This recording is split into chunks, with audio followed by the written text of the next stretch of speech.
तो आज हम लोग पढ़ेंगे acidity and electrohomeopathy treatment of the acidity. जो एसिडिटी रोग है जिसको अम्लपित्त कहते हैं, जिसको गैस बनना कहते हैं। खास करके आज आप लोग देखते होंगे कि कोई भी आदमी आएगा तो बोलेगा गैस बना हुआ है, थोड़ा सा चढ़ा हुआ है, देख लीजिए थोड़ा बहुत सीने में जलन हो रही है या पेट में दर्द हो रहा है, पेट भारी हो गया, फूल गया है एकदम। तो इसी को क्या बोलते हैं? एसिडिटी। एसिडिटी बोलते हैं उसको।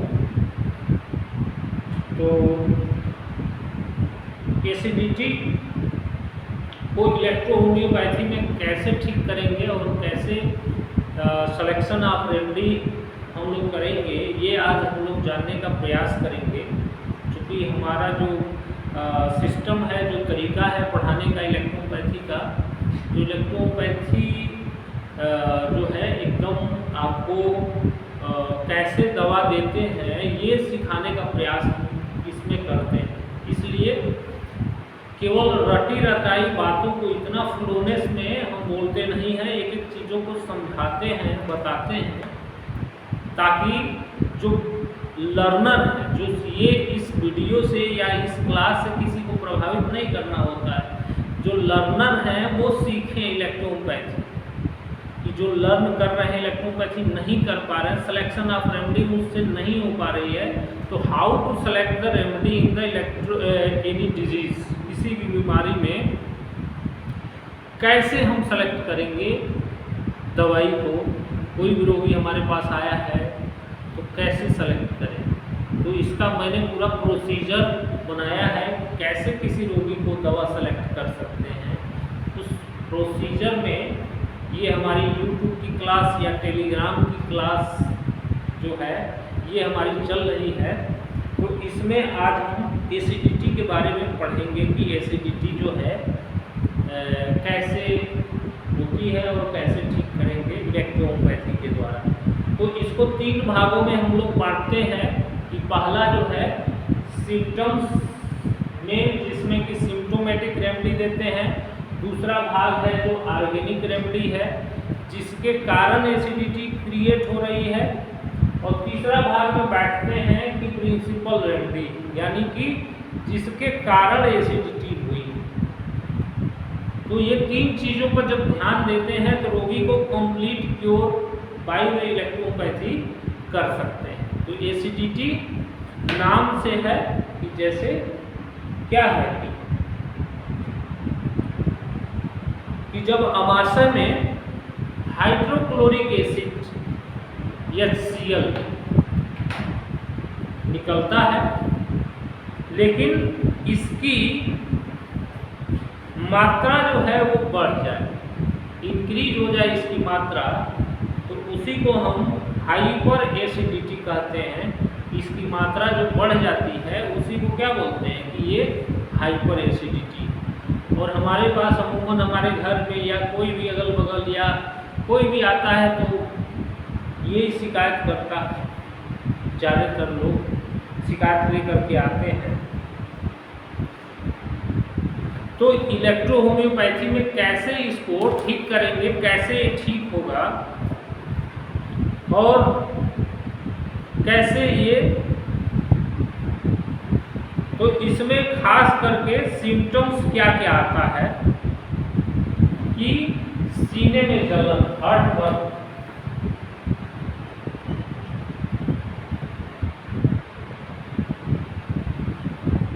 इसको सीने में जलन बोलते हैं।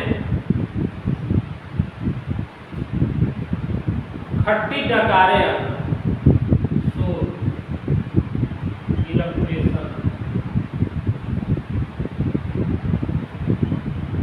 खट्टी डकारें आना। सिम्टम्स क्या है कि हार्ट बर्न होगा और क्या कि खट्टी डकारें, डकार आएगा उसको, मरीज को। और क्या होगा,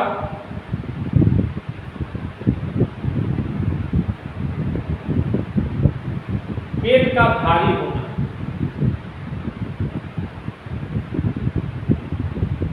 फ्लैटुलेंस,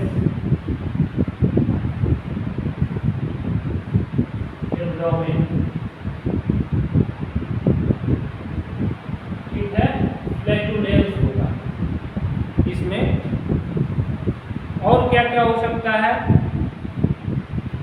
लॉस ऑफ एपेटाइट,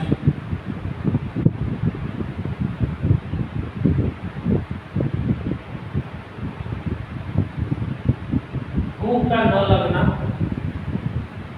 कभी कभी मरीज को क्या हो सकता है?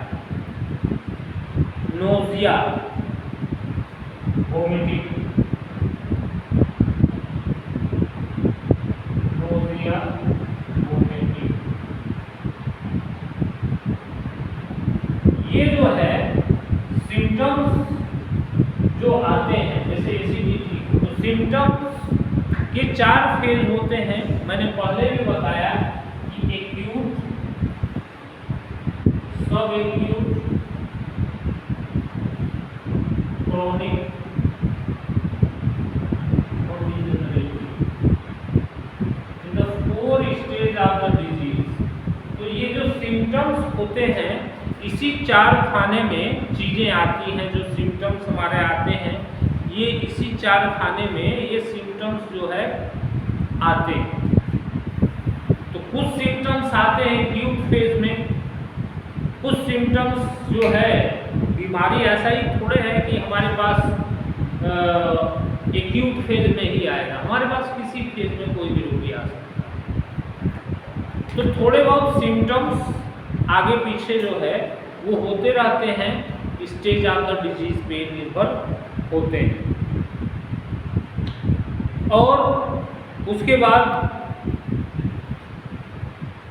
वीकनेस, कमजोरी, अगर ठीक नहीं होता है या वीकनेस, नोजिया है, वोमिटिंग है, स्लो रिलैक्सेशन है, ऐसा सबको होता है। मतलब अमूमन लोगों को ऐसा, जिनको एसिडिटी होता है तो ऐसी चीजें वो देखने को मिलती है। अब इसमें जो है 2 चीजें हैं कि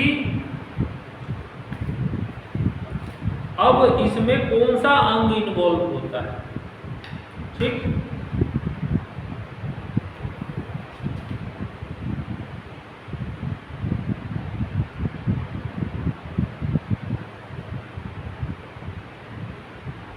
और कारण क्या क्या होता है इसके पीछे, कौन कौन से अंग इन्वॉल्व हैं और क्या क्या कारण इसके पीछे होते हैं, किस कारण से हुआ और कौन से अंग इन्वॉल्व होते हैं। तो इसमें जो है मुख्य करके ये जो एसिड निकल रहा है वो कहाँ पे निकल रहा है? स्टमक में। तो मुख्य अंग क्या होता है? स्टमक।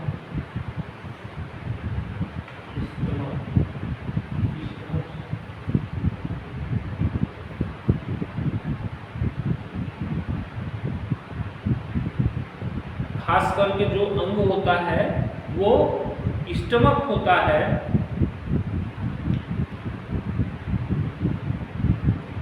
जो मुख्य रूप से इन्वॉल्व होता है।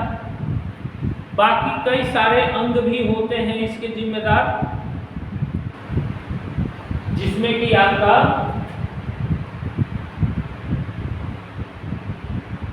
नर्वस सिस्टम,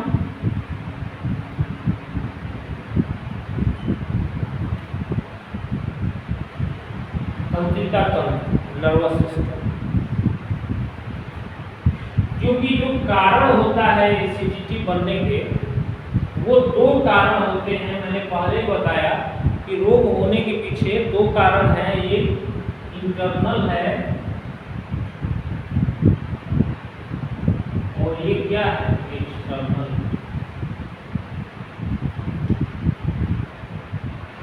अरे तो इंटरनल कारण क्या क्या हो सकता है और एक्सटर्नल।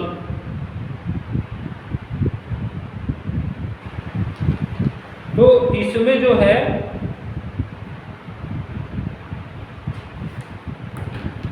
हाइड्रोक्लोरिक एसिड ज़्यादा बनने के कारण जो है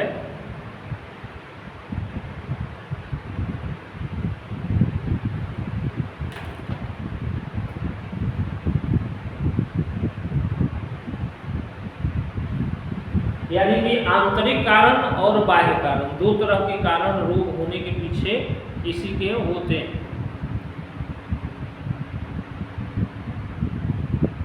यानी कि जो भी रोगी आता है हमारे पास, उसके रोग होने के पीछे जरूर आंतरिक, क्योंकि जो सिम्टम्स दिखता है किसी अंग पे, मान लो ये दिख रहा है ना स्टमक पे प्रभाव, लेकिन इसके पीछे कोई ना कोई कारण है जिसके कारण से ये चीज़ें हो रही हैं और उसके कारण से वो चीज़ें किसी को होती। तो एसिड ज़्यादा फॉर्मेट हो रहा है, किसी को हाइपर बन रहा है, तो स्टमक की फंक्शनल डिसऑर्डर है, स्टमक का इंटरनल जो कारण होता है उसमें स्टमक, नर्वस सिस्टम,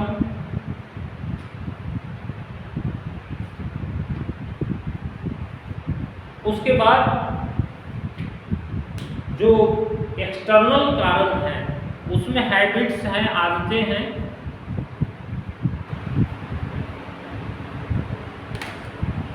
जिसमें कि आपका फूड,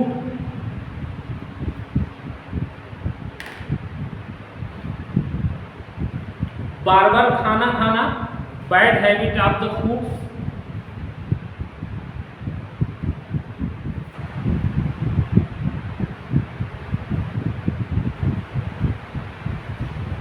समय से खाना ना खाना, तली भुनी चीजें खाना, यानी कि समय से न खाना, तली भुनी, या नेक्स्ट कि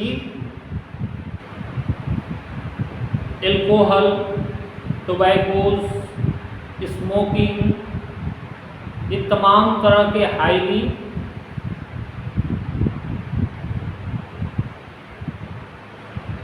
जो पेय पदार्थ हैं, ऐसे पेय पदार्थ जिनके कारण ये चीजें होती हैं।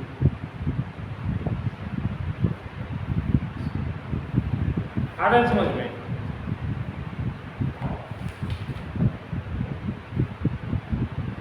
तो ये इसके पीछे जो है ये तमाम तरह के पेय पदार्थ जो हैं, जो तेज, बहुत ही ऐसे पेय पदार्थ लोग पी लेते हैं, या ऐसी फूड ले लेते हैं, या असमय से भोजन कर रहे हैं, तो ये सब तमाम बाह्य कारण हैं उसके पीछे होने के पीछे। ये सब बाह्य कारण हैं, जिम्मेदार हैं एसिड बनने के, कि असमय से कोई खा रहा है, समय से नहीं खा रहा है।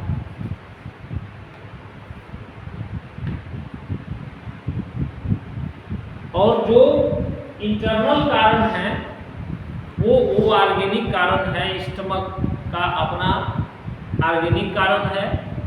नर्वस सिस्टम जो इन्वॉल्व है, तो नर्वस सिस्टम जो है उसमें क्यों इन्वॉल्व है, तो फियर, भय, चिंता, एंजाइटी, डिप्रेशन, ऐसे लोगों को जो है एसिड बनने की समस्या, हाइपर एसिडिटी होने की समस्या जो है ज़्यादातर देखने को मिलती है। और फूड में और सारे अरेंजमेंट हैं, जैसे मान लो, जैसे मैंने टाइमिंग का बताया कि टाइमिंग जो है भोजन का उनका अल्टर द टाइम, 12 बजे रात में खा रहे हैं। बहुत सारे लोगों की जो टाइमिंग होती है खाने की, वो टाइमिंग ठीक नहीं है। इसके कारण से भी ये चीज़ें देखने को मिलती हैं।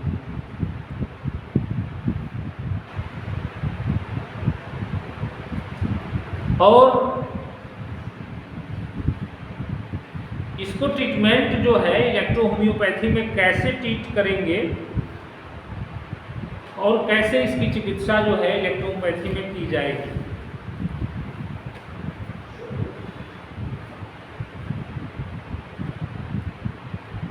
हाइपर एसिडिटी,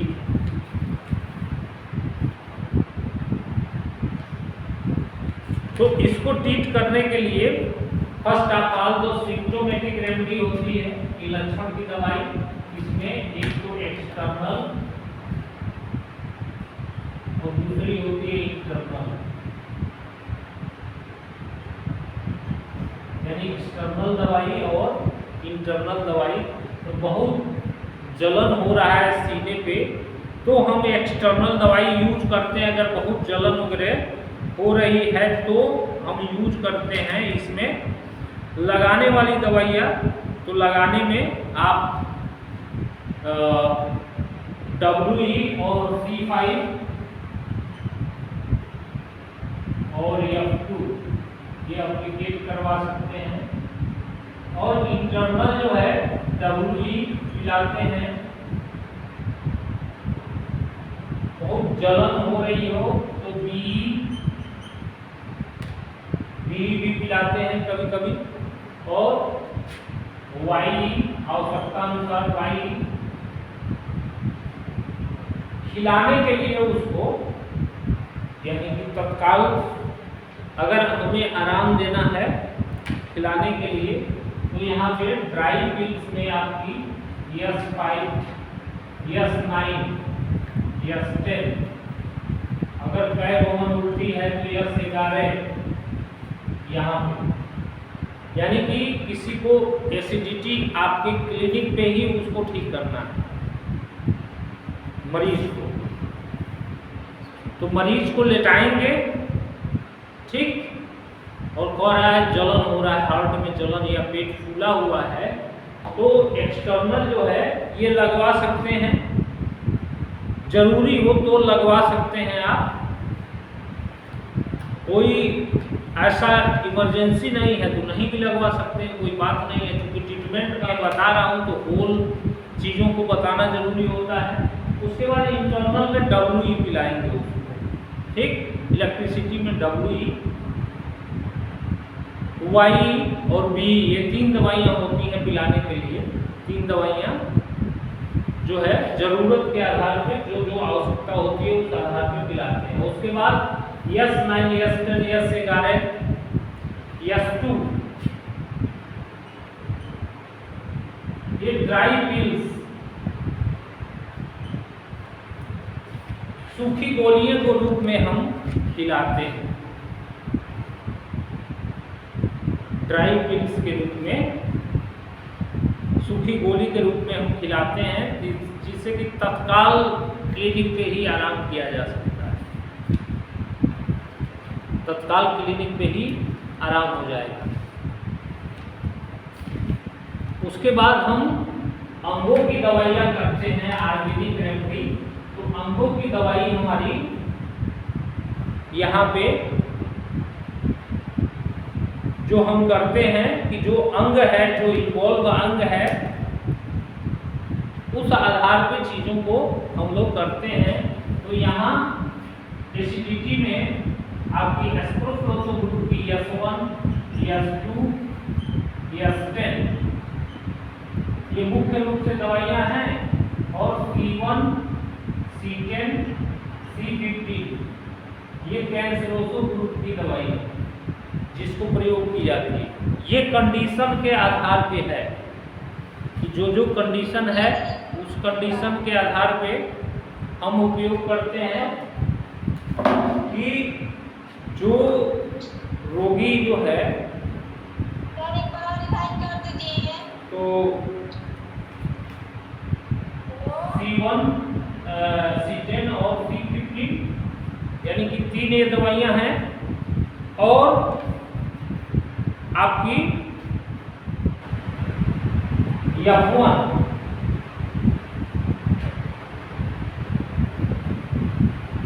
होती है, चूंकि नर्वस सिस्टम इन्वॉल्व है तो F1 होती है, तंत्रिका तंत्र इन्वॉल्व है F1।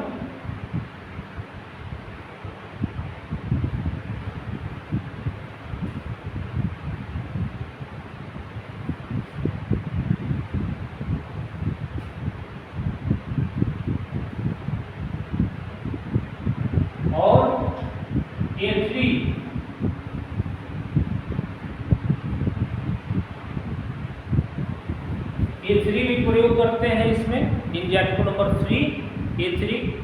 तो इतनी ये दवाएं, संभावित दवाएं जो है इसी में से सेलेक्ट होती हैं आपकी, यस ग्रुप की S1 S2 और S10, और सी ग्रुप की C1 C10 C15।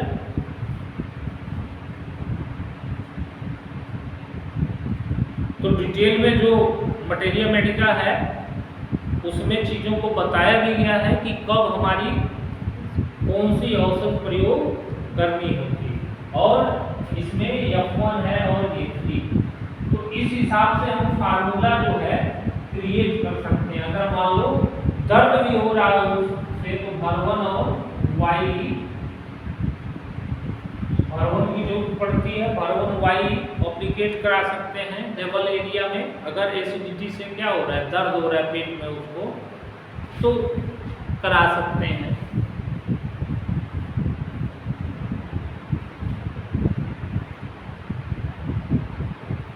और भी रिलेटेड जो सिम्टम्स हैं, मान लीजिए कि उल्टी हो रहा है तो दवाई है, फिर जिस तरीके से उसमें सिम्टम्स आपको दिख रहा है उस तरह से दवाइयाँ जो हैं उसमें हमारी सेलेक्ट होती चली जाएंगी।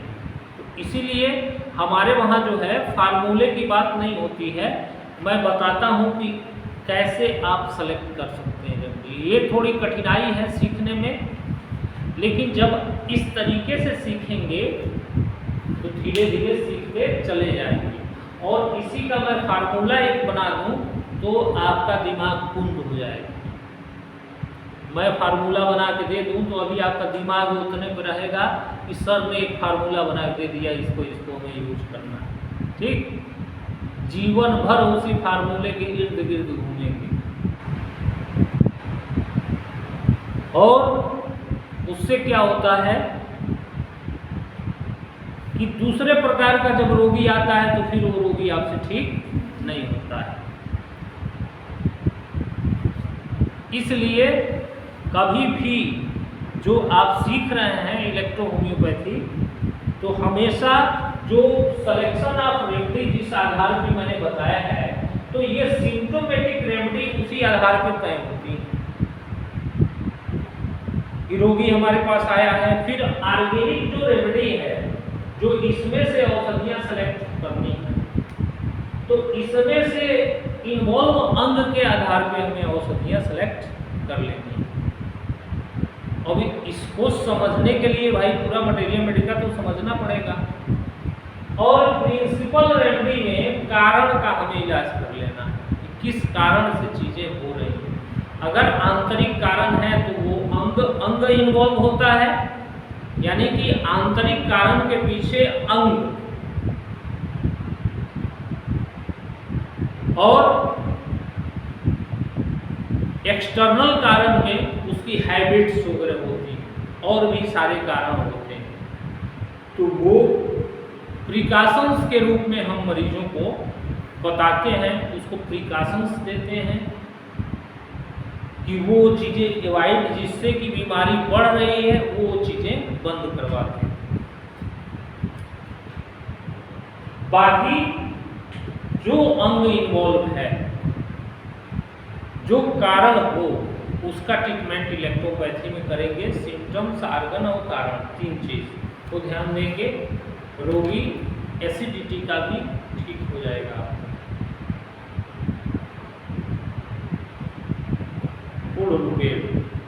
और इसमें हमारी पेटेंट्स औषधियाँ लीवो, डाइलो और कांस्टिक, तीन औषधियाँ हैं जिनको अगर आप देते हैं तो मैक्सिमम 90% रोगियों को ये काम करता है और ठीक हो जाता है। 90% रोगी जो है सही हो जाते हैं।